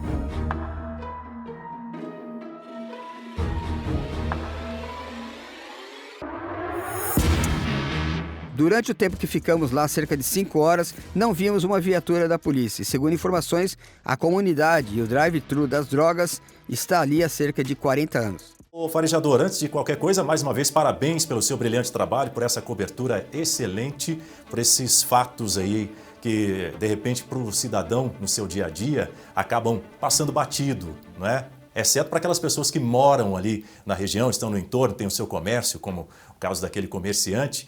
Mas eu quero agradecer a você e parabenizá-lo pelas imagens que você trouxe. Você pediu uma nota da Secretaria de Segurança Pública do Estado de São Paulo. Você recebeu essa nota, correto? Sim, sim. Então a nota diz o seguinte, mais ou menos em resumo, diz que as forças policiais, aí, militares e civis estão fazendo várias apreensões. Aliás, eles conseguiram prender 560 quilos de drogas só nos primeiros 9 meses deste ano, além de baixar 10% no índice de roubos e furtos. E nesta região especificamente, que é a região da Seccional Sul, eles conseguiram fazer apreensões e prisões de cerca de 2.800 pessoas. Quer dizer, eles estão trabalhando, mas o tráfico também não para, né? Essa é a questão. O desastre natural no Rio Grande do Sul deixou um rastro de destruição material e imaterial ao povo gaúcho. Segundo a Defesa Civil do Estado, 95% dos municípios foram afetados pelas fortes e quase ininterruptas chuvas no mês de maio. O tempo passou. Muitas promessas e discursos depois, a repórter Tawane Catan voltou até uma das cidades para ver o pós-enchente. O auxílio oferecido pelos governos federal e estadual não cobre nem metade dos prejuízos causados pela chuva. Para a indignação de muitos, há milhares de famílias que ainda moram em abrigos ou mesmo debaixo de pontes e viadutos. O deputado federal Zuco, uma das vozes mais ativas e representativas do estado, falou ao Jornal da Oeste. Já se passaram 117 dias desde as enchentes de maio, que afetaram 478 cidades do Rio Grande do Sul e expulsou mais 500 mil de pessoas das casas. Apesar de as águas terem baixado, as consequências da inundação ainda afetam a vida das famílias. Milton do Nascimento, o Maneco, sua mulher Gabriela e a filha Natália, de 10 anos, ainda não têm uma casa. Eles conseguiram abrigo embaixo de uma ponte na Ilha de Marinheiros, região metropolitana de Porto Alegre. A família de Maneco também inclui 14 porcos, 24 cabras, 2 javalis, 5 cavalos, 2 vacas e 10 cães. A família Nascimento está a 300 metros da sua verdadeira casa, que foi totalmente atingida pelas enchentes e está inabitável. A família preferiu se abrigar aqui embaixo de uma ponte para não se separarem dos animais também, já que a alternativa seria morar em um abrigo. Vocês estão há quanto tempo morando aqui embaixo da ponte? A gente aqui embaixo da ponte faz, acho que 1 mês que a gente veio para cá. Mas na beira da faixa a gente está desde o dia 2. Eu vi que vocês improvisaram alguns cômodos, né, possíveis, então tem currais improvisados ali. Essa parte é o banheiro de vocês? É, aqui é o banheiro que a gente improvisou agora depois que o pessoal saiu. Porque eles a prefeitura tirou o banheiro daqui, né? Recolheram o banheiro, porque que acabou o contrato com o pessoal que cedia os banheiros. Os currais são improvisados. A casa possui cobertores que servem de isolante térmico. Dentro do lar, a família manteve um fogão, uma televisão, um armário e um tanque de lavar roupas, além dos vestuários acumulados no segundo andar, conectado ao primeiro por meio de uma escada de madeira. O auxílio reconstrução de R$5 mil doado pelo governo federal está guardado para que possam gastar no que der na reforma da casa. Com o auxílio ICMS de R$ 2.500 concedido pelo governo do estado, Gabriela conseguiu comprar uma televisão. Contudo, para essas famílias, esses valores não cobrem os estragos das enchentes. O retorno à casa ainda é um sonho. Em resposta, empresários da igreja Sara Nossa Terra se mobilizaram para construir casas com materiais mais sustentáveis e resistentes do que a madeira. Voluntários de todo o Brasil doaram a verba necessária para esse empreendimento. Resultado, em 25 dias, Samuel Rodovalho e seus amigos empresários ergueram uma casa de 36 metros quadrados para famílias desamparadas em razão das enchentes. A próxima casa será a da família Nascimento. Começamos a desenvolver ali uma ideia de fazer uma casa rápida, né? e achamos uma tecnologia super bacana, que é a argamassa armada, que é um EPS com uma malha de ferro. E aí alguns empresários se juntaram numa reunião ali da nossa igreja, um começou a doar um valor, o outro a telha, o outro a mão de obra. Hoje nós temos um cadastro de mais de 100 famílias que precisam de casa. Não são famílias que a casa invadiu água e a casa continua lá, não. Mais de 100 famílias que nós temos um cadastro que perderam tudo, que a água veio e levou a casa literalmente, só ficou o terreno. Situação dramática, né? E aí queria ouvi-lo, deputado, com a análise do senhor sobre o apoio dado até aqui pelas autoridades. E aí isso inclui governo estadual, governo federal, governos municipais. A resposta foi a necessária? Que mais as autoridades deveriam ter feito ou podem fazer para socorrer a população gaúcha? Vitor, eu agradeço a oportunidade de falar teu questionamento. Isso me emociona, isso ao mesmo tempo me indigna. Para tu teres ideia, hoje faz um ano de também um desastre natural muito forte na região de Mussum e Roca Salles, uma cidade aqui do interior. Um ano e nenhuma casa entregue. Promessas vazias. Depois de setembro do ano passado, tivemos agora em abril o maior desastre natural da história do país, onde foram afetadas mais de 70 municípios dos 497. Nós perdemos centenas de vidas. Pessoas perderam seus empregos, suas casas e seus entes queridos.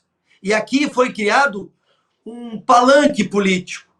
Tornaram um pré-candidato à majoritária de 26, criaram um cenário de promessas e agora, mais uma vez, este governo demonstrou a sua incompetência e irresponsabilidade, que prometer no momento de dor, de desespero, é inadmissível, é irresponsável. E foi isso que aconteceu. A reportagem de vocês ela é extremamente importante. Nós estamos há 117 dias. E efetivamente, na prática, se não fosse o povo pelo povo, a iniciativa privada, e algumas prefeituras de gestões competentes, nós teríamos um quadro ainda pior. Temos pessoas, como a matéria está dito, o seu Maneco e a sua Gabriela estão fora de casa. Não tem um lar, não tem uma dignidade. E essa realidade ainda continua. Se fores perguntar para os prefeitos do Vale dos Sinos, ou do Vale do Taquari, que foi o vale mais afetado, o que na prática eles receberam, a quantidade de recurso que eles receberam, perto do que eles precisam, é insignificante, baseado numa burocracia e em números fictícios. Inclusive, tu imagina tu oferecer um empréstimo ou um financiamento para quem está totalmente quebrado e não tem como pagar. É aquela teoria do Pacto Federativo, que o Rio Grande do Sul entrega mais de 50 bilhões ao governo federal, e recebe menos de 15, mas que nesse momento precisaria ganhar fundo perdido. Ele não precisa de dinheiro emprestado onde ele não tem como pagar. Ele precisa de uma sobrevida. Nós já tivemos na história esse mesmo governo da esquerda dando dinheiro a fundo perdido para nações amigas, para Cuba, Venezuela ou países africanos que estavam com seus problemas. Mas nós estamos no mesmo país e não é essa mesma consideração. Então, é grave o estado do Rio Grande do Sul. Nós temos muita dívida, muita gente que perdeu tudo, perdeu seus empregos, perderam as suas histórias, e nós estamos, sim, num quadro ainda lamentável deste governo federal. O governo estadual não foge muito também. Também poderia ajudar muito, mas, logicamente, que nós temos, né, dentro das responsabilidades do governo federal, essa iniciativa politiqueira, que, por sinal, tanto não deu certo que estão demitindo o dito ministro que está voltando para Brasília, sem entregar aquilo que prometeu, e agora sofre o povo gaúcho, que depende da iniciativa privada e de poucos gestores municipais que se prepararam, ou melhor, que tinham condições de entregar o retorno para a sociedade. Ainda no Rio Grande do Sul, uma iniciativa inédita do Poder Executivo, em parceria com empresários da região, deu para a região serrana do estado, em especial a cidade de Bento Gonçalves, um holofote especial. O que você acha de substituir o auxílio de R$ 600 do Bolsa Família por um emprego? Essa é a proposta do prefeito Diogo Segabinazzi Siqueira. Acompanhe os detalhes do projeto na entrevista a seguir. A gente está pegando um nicho muito específico. Homens sem esposas e sem filhos, que estão recebendo R$600 por mês, que ou estão fazendo trabalho informal ou então não estão trabalhando. E o que a gente quer é colocar todas essas pessoas no mercado de trabalho. Bom, e o prefeito já está ao vivo aqui com a gente para falar um pouco mais sobre esse projeto. Está funcionando, prefeito? Está dando certo? A quantas anda? Já deu para encontrar muita gente que está recebendo Bolsa Família e que topou a ideia de trocar esse benefício por trabalho? Conta um pouco para a gente. Boa tarde, prefeito. Obrigado pela presença. Boa tarde, Vitor. Boa tarde a todos os amigos da Oeste. Boa tarde a todo o Brasil. É um trabalho sequencial. Não é fácil fazer isso, porque a gente está brigando aí com interesses que são históricos, já aparecem no Brasil inteiro. E quando a gente começa a falar de Bolsa Família, parece que tem que quebrar um paradigma. A gente precisa bater de frente aí contra interesses, a gente vê que históricos mesmo, mas que tem dado resultado. A gente tem reduzido bastante o número de Bolsa Família aqui em Bento Gonçalves e conseguido empregar bastante gente. Isso que eu acho que é o mais importante de tudo. Não só cortar o Bolsa Família, que isso aí já movimenta o Brasil, mas é dar emprego e dignidade para essas pessoas. Ô prefeito, como é que tem sido a abordagem? Em primeiro lugar, por parte da prefeitura, como é que tem sido? Os agentes vão de casa em casa para essas pessoas que, como o senhor falava aí no vídeo, são o público-alvo do programa e perguntam se ela está disposta ou não a receber emprego, fazem uma oferta de trabalho? E como é que tem sido a recepção? Como é que tem sido a reação dessas pessoas que são procuradas? A reação de alguns é nem atender o telefone e ficar mais fácil ganhando Bolsa Família. A verdade é uma só. O que a gente vê? A gente não vai resolver o problema do Bolsa Família do Brasil inteiro. Isso aí está tão impregnado, está tão enraizado no Brasil, que dificilmente a gente vai conseguir acabar de vez com esse programa.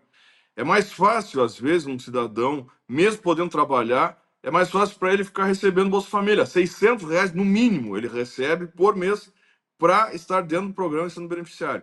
O que eu estou fazendo aqui em Bento?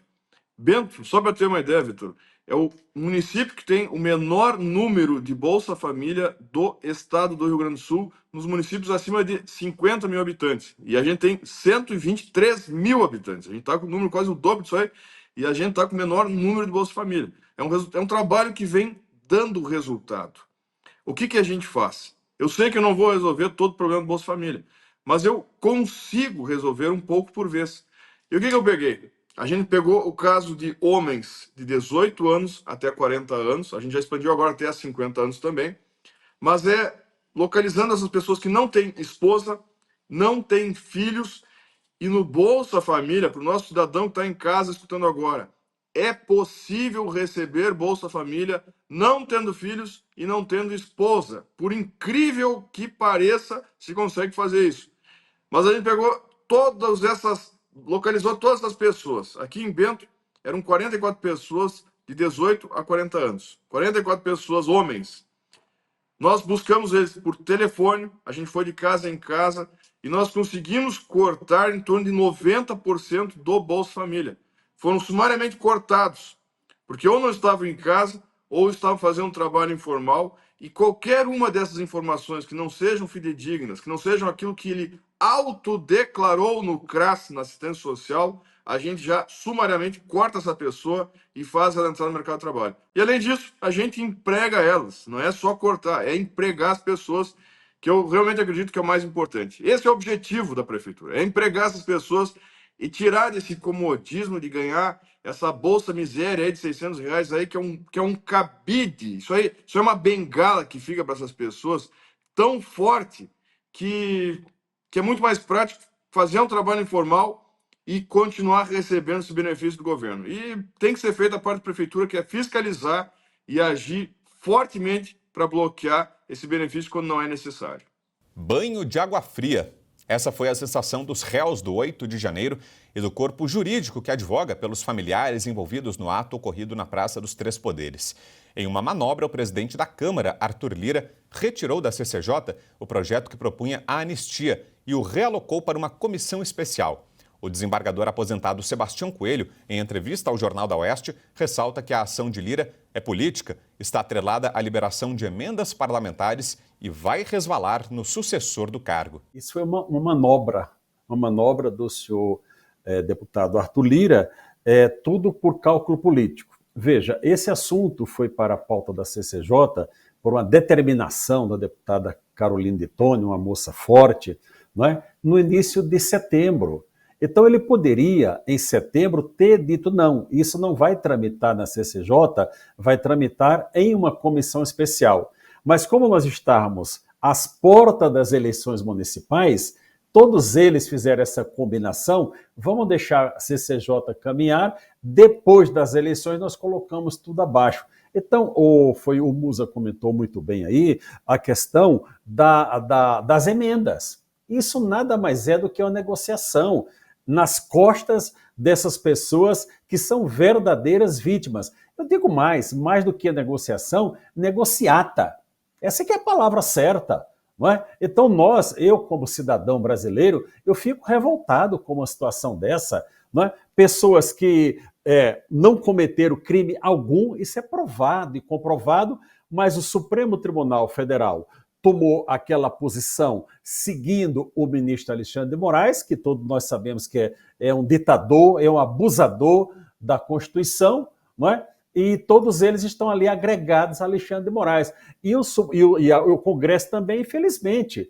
Isso daí, essas vítimas do 8 de janeiro, que assim as consideram, estão sendo mais uma vez vítima. Vítima de quê? De interesse. Qual o interesse agora? Negociar como será a presidência da Câmara. Não é quem vai presidir a Câmara dos Deputados. Vai ser negociado agora como será essa presidência, o que ele pode e o que ele não pode fazer, de acordo com quem? Com o Palácio do Planalto e de acordo com o Supremo Tribunal Federal. Então isso tudo, Victor, é uma vergonha para a população brasileira. Nós que temos o mínimo de vergonha na cara, ficamos estarrecidos com tudo isso. Eu sou alagoano, né? E lamento, te digo, veja, o que o Arthur Lira está fazendo. Por que ele não fez antes? Porque ele tinha interesse nos municípios lá de Alagoas, na votação para eleger os seus candidatos. Se ele se colocasse numa posição contrária ao chamado bolsonarismo, não elegeria, você entendeu? Então tudo isso daí eu vejo assim com muita tristeza. Vejo, por exemplo, o presidente do próprio PL dar uma entrevista falando, olha, vamos negociar melhor com o Supremo, talvez reduzir essas penas. Não tem conversa. Não tem conversa de redução. Como que eu não pratiquei um crime, sou condenado a 17 anos, mas vou fazer uma negociação bondosa para reduzir minha pena para 10 anos, para 8 anos? Que conversa é essa? Esse parlamento é uma vergonha. É uma vergonha. Não chega a vergonha que é o Senado Federal, tendo à frente essa figura abominável que é Rodrigo Pacheco, um cidadão menor, só é grande no tamanho, e agora também a Câmara dos Deputados. Por conta de quê? A população brasileira não se iluda, não se engane. Tudo isso aí é negociata. Negociata. O próximo presidente da Câmara dos Deputados virá com o apoio do Palácio do Planalto. Ou seja, isso aí está tudo costurado. Aqui, olha, não adianta vocês fazerem pedido de impeachment, pode ter o crime que tiver, que não vai acontecer nada. É isso que está acontecendo.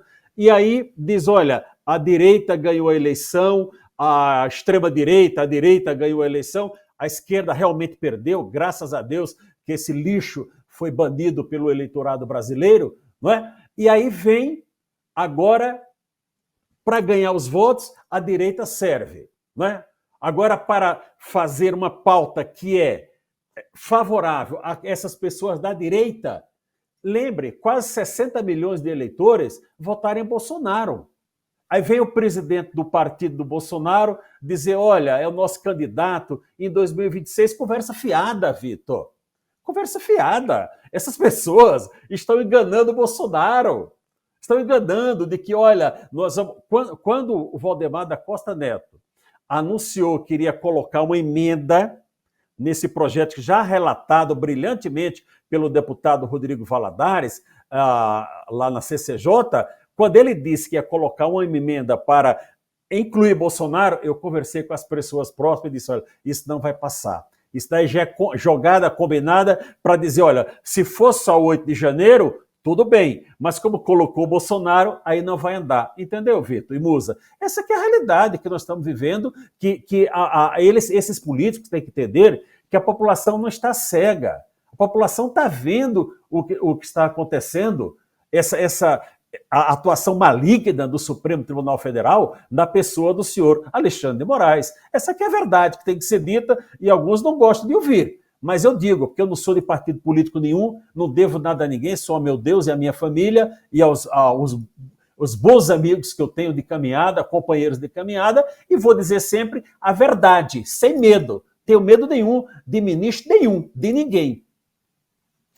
Doutor Sebastião, vou só aproveitar que o senhor falou então sobre essa sucessão da Câmara para trazer já essa próxima notícia, a gente inclui isso na conversa também, que é o seguinte, o presidente da Câmara anunciou hoje, pela manhã, como falou o doutor Sebastião muito bem, que apoiará o deputado Hugo Mota, do Republicanos, da Paraíba, como seu sucessor na eleição de 2025. Em um pronunciamento na residência oficial da presidência da Casa, Lira fez questão de elogiar Antônio Brito e Elmar Nascimento, os outros dois candidatos da disputa, mas disse que Mota mostrou mais capacidade de diálogo. Vamos ver. Estou convicto de que o candidato com maiores condições políticas de construir convergências no parlamento é o deputado Hugo Mota. Nome que demonstrou capacidade de aliar polos aparentemente antagônicos com diálogo, leveza e altivez. Volto com o senhor, doutor Sebastião, que nos diz dessa declaração, o presidente fala em diálogo, né? Então já dá a senha de que a pauta da anistia, por exemplo, vai ser usada sim como moeda de troca, vai fazer parte desse balcão de negócios a que o senhor fez referência, né? Vitor, eu quero pedir assim, perdão à audiência, né, pela minha veemência, é que esse assunto, Musa, do 8 de janeiro, ele me revolta. Eu convivo com essas pessoas, eu vou no presídio, eu fico ali naquele entre um vidro, que você fala, a pessoa bota o vidro para ouvir, ou não escuta o que fala direito, porque é um sistema aqui de Brasília. Então, eu sou revoltado com tudo isso que está acontecendo. Então, essas pessoas do 8 de janeiro, infelizmente, serão objeto moeda de troca.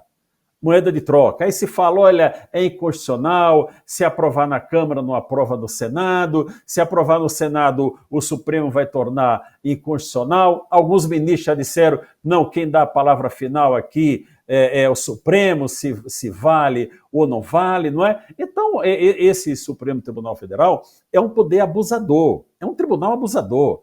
Nós temos que preservar a instituição Supremo Tribunal Federal, mas nós temos que denunciar esses ministros abusadores. Se você ainda não curtiu a nossa transmissão, tá na hora, hein, gente? Deixe likes aqui pra gente, é o presente de Natal que a gente te pede nesse 25 de dezembro e peço que você continue ligado também. A gente faz um rápido intervalo comercial agora e na volta seguimos relembrando momentos marcantes do Jornal da Oeste e do noticiário político no Brasil e no mundo aqui nessa edição especial, hein? Não saia daí!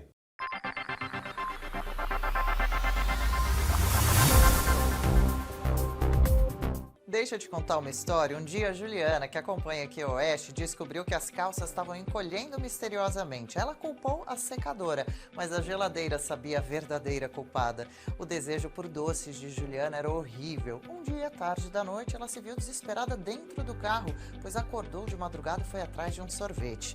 Determinada então, decidiu que era hora de uma mudança ou iria comprar calças maiores.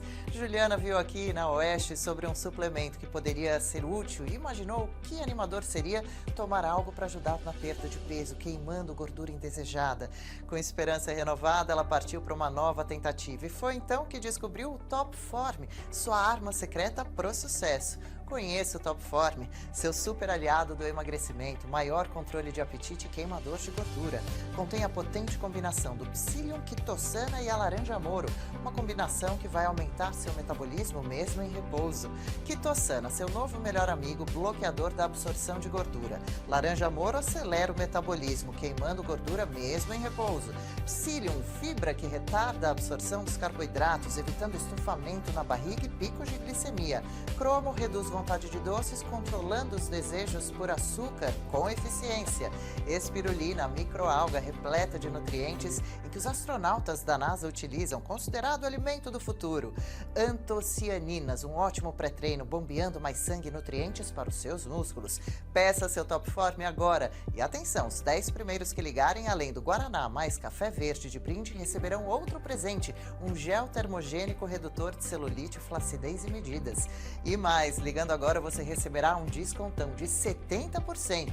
Não perca mais tempo, adquira o seu Topform hoje mesmo. Eu repito o número, anote direitinho aí, 0800 400 6216. Topform é o seu novo suplemento aliado do emagrecimento.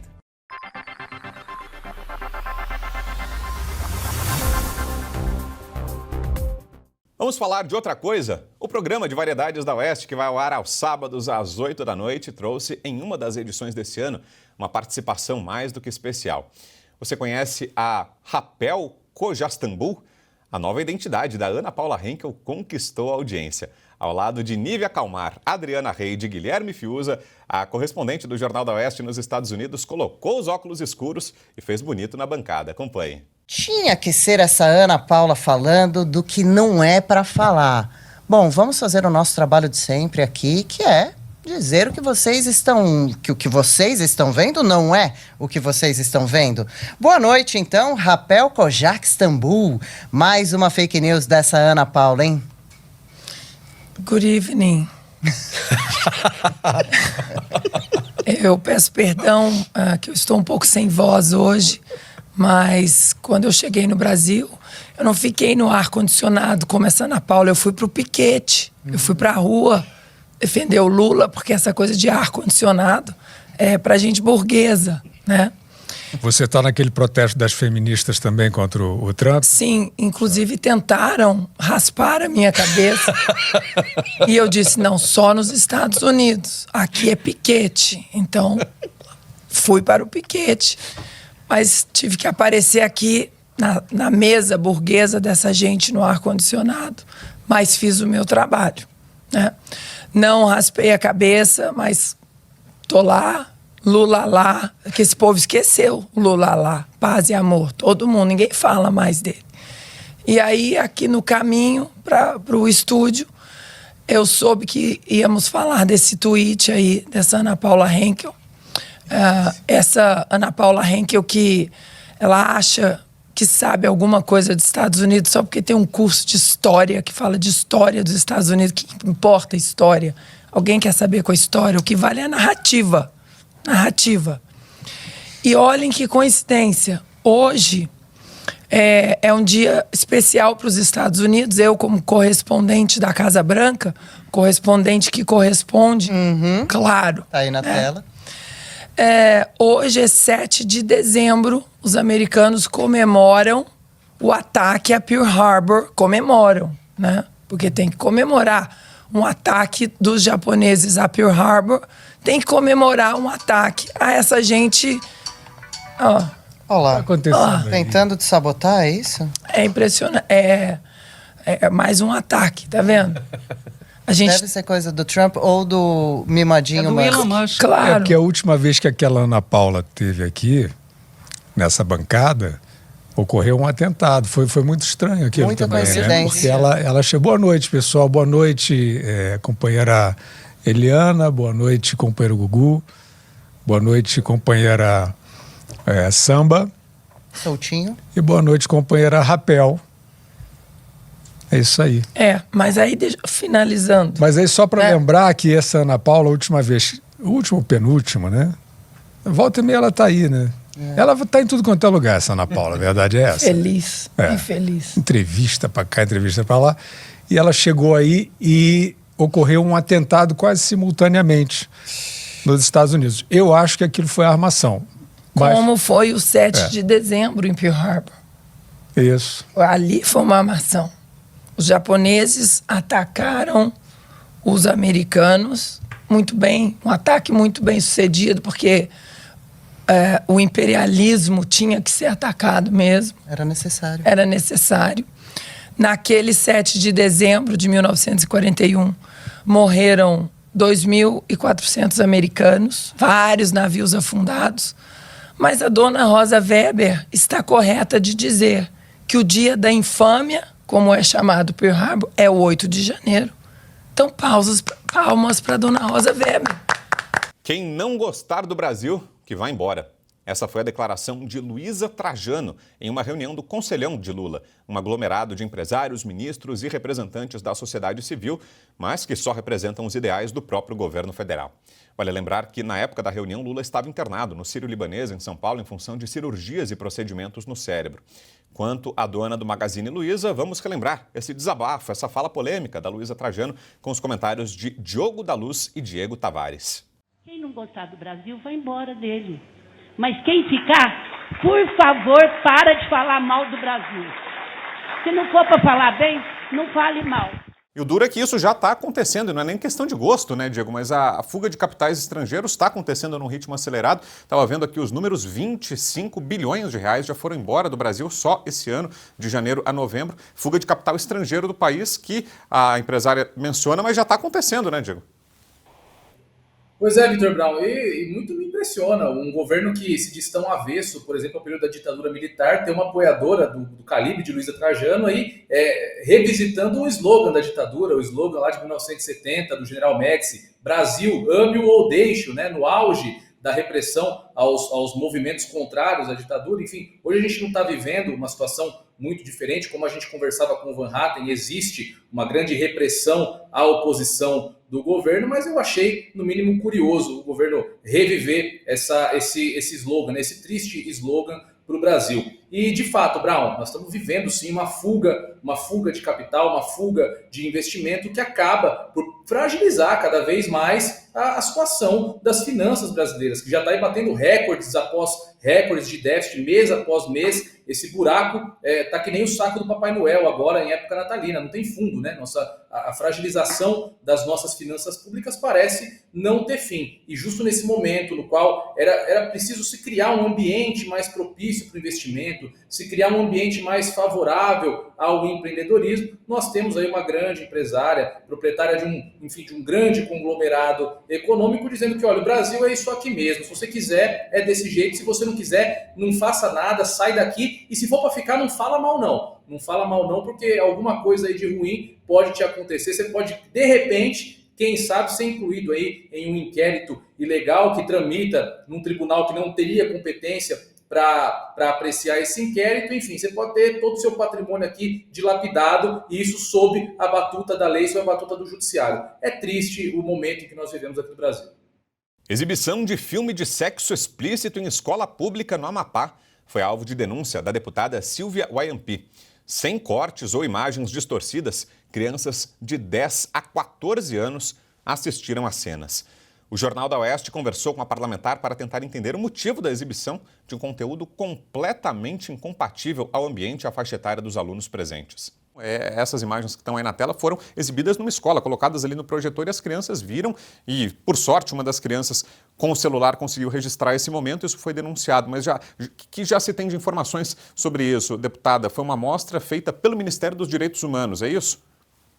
Exatamente, só que existem coisas que a gente precisa colocar para a avaliação, né? Não houve sequer uma percepção ou uma vontade de avaliar o conteúdo das imagens que seriam exibidas para menores de idade. Então, crianças de 11 anos foram submetidas, né, a assistirem sexo explícito, filme pornográfico, sem a autorização dos pais. Se já se tornaria crime se o pai tivesse autorizado por serem vulneráveis, imagine no momento em que essas crianças estão num ambiente onde o pai acredita que elas estão a salvo, sendo este um ambiente escolar.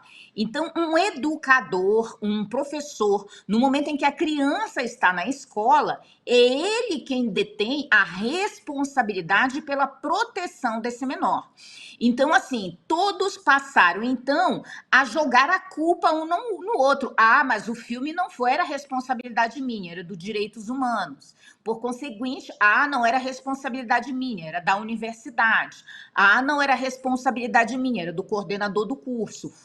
Todos se eximiram do seu dolo. todos se eximiram da sua responsabilidade de colocarem crianças ao risco. Veja só, nós estamos falando de um estado que compõe a Amazônia brasileira, uma das regiões onde mais se comete abusos sexuais contra crianças. Então, como é que você não vai ter um crivo sobre aquilo que você vai mostrar para uma criança, né? E é possível e é preciso que se faça uma grande diferença entre educação sexual, né, e prevenção ao abuso. Né? Deputada... E é justamente sobre... Perfeito. Pode concluir, por favor. E é justamente sobre isso, né, que o nosso projeto de lei, do qual nós pedimos urgência, ele fala.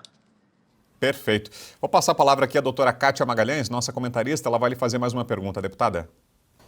Deputada, boa tarde. A senhora tem notícia de instauração de algum inquérito? A senhora tem notícia de atuação do Ministério Público, de atuação das varas de proteção aos menores? Porque as pessoas falam tanto no Brasil dos últimos tempos, adoram propalar que teriam havido ondas golpistas, instauração de inquéritos de todo gênero, inquéritos dos mais descabidos, mas... medidas efetivas contra práticas delitivas como essa, a gente não vê. E aí, cadê o nosso Ministério Público, nossa polícia? Exatamente. Eu oficiei todas essas instituições. Eu estive pessoalmente na DERCA, né, que é a Delegacia Especializada de Combate, né, de Repreensão e Combate aos Crimes Praticados contra Crianças, né? Eu conversei com a delegada, é uma delegacia completamente ativa, e inclusive eles rodam os municípios, a equipe da Polícia Civil dessa delegacia, ela roda os municípios, ela conversa com as crianças e faz exatamente isso daquilo que eu falei. Eles fazem a prevenção ao abuso e não educação sexual. Quando você fala em educação sexual, você abre uma enorme porta para que essas crianças possam ter acesso a algum conteúdo libertino. Mas quando você fala em prevenção do abuso, você ensina a criança exatamente coisas importantes. Você não pode ser tocado em sua genitália, você não pode ser tocado em áreas específicas do seu corpo. Então, é uma forma que nós temos como proteger as nossas crianças e fazer com que as crianças sinalizem de que algo errado aconteceu ou de que alguém se aproximou delas com alguma intenção do qual não se é legal. Então, eu vou falar sobre uma coisa muito simples daquilo que ocorre no norte. Eu digo simples porque é tradicional. Lá existe uma expressão que se usa sempre. Ah, mas lá as meninas começam cedo. Então, nós temos debatido esse argumento dizendo não, as meninas não começam cedo. Elas são abusadas, elas são estupradas. Veja, eu fui mãe aos 13 anos de idade, eu fui mãe aos 15, eu fui mãe aos 17. Eu não sabia que era vulnerável. Eu fui estuprada. Então, assim, como não me empenhar em ações específicas para prevenção ao abuso? Eu já sofri isso na própria pele. Vou fazer a próxima pergunta. Boa tarde. Primeiro, obrigado pelo seu tempo. Bom, parabéns pela coragem, sinto muito por tudo que a senhora acabou de relatar.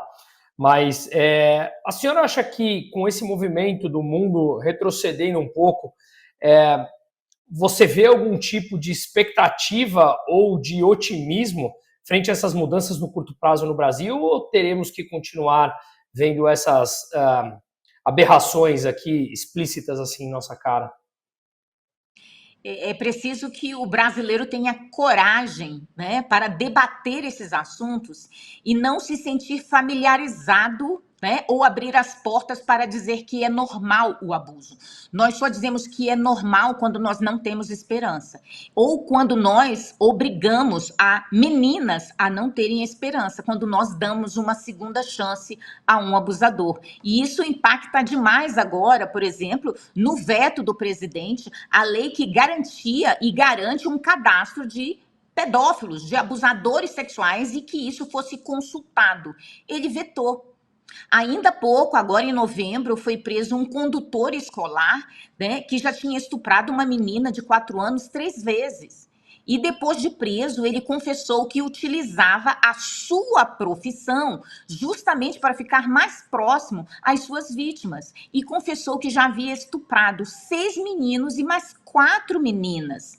Então, quem, em sua sã consciência, colocaria o seu filho para ser cuidado por uma pessoa que você sabe que cometeu abusos sexuais contra crianças, contra pedófilos? Será que alguém, em sã consciência, contrataria um pedófilo para cuidar do seu filho depois que ele saísse da penitenciária? Nós sabemos da reincidência de traficantes, nós sabemos de reincidência de latrocidas e pedófilos. Esses são os únicos que não vão cometer o mesmo crime. Eu não colocaria meus filhos, eu não colocaria meus netos para ficar à disposição de um ex-penitenciário que cometeu crime de pedofilia. Então, como não ter acesso? Como tirar da sociedade, de mães e de famílias e de pais, o acesso a essa informação, que significa manter a salvo crianças e vulneráveis? É hora de mais um intervalo comercial aqui no Jornal da Oeste. Já voltamos, relembrando momentos marcantes de 2024 e projetando o que vai ser o próximo ano. Até já!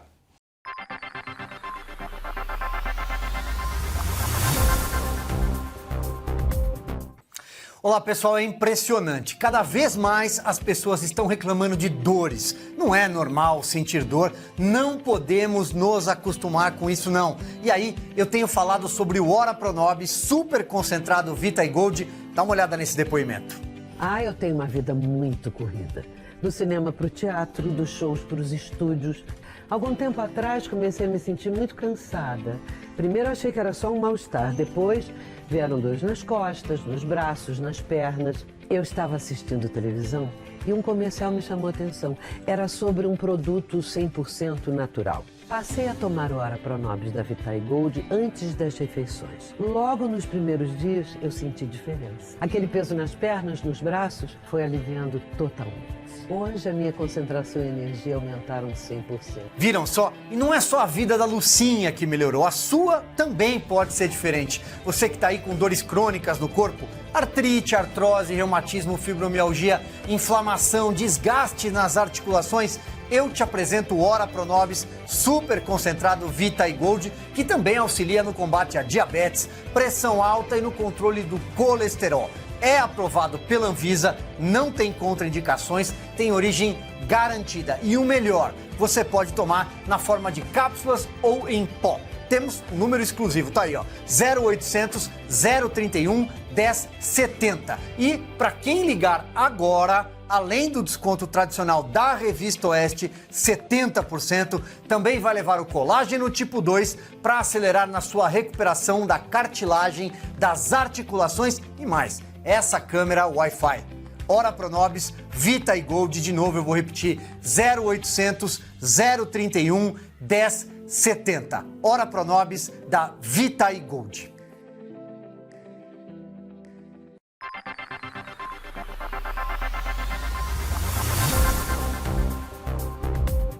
E é assim que a gente fecha essa edição especial do Jornal da Oeste nesse 25 de dezembro, renovando a você os nossos votos de um Feliz Natal. E olha, continue ligado, daqui a pouco tem mais. Na sequência, o Oeste Sem Filtro também numa edição para lá de especial, relembrando momentos marcantes do ano, projetando o que vem por aí em 2025. Te agradeço muito mais uma vez a sua companhia, a você que escolheu dividir sua tarde com a gente nesse dia tão especial. E amanhã o Jornal da Oeste volta, ao vivo, às 4 da tarde, pelo horário de Brasília. Continue ligado, um Feliz Natal para você e até mais.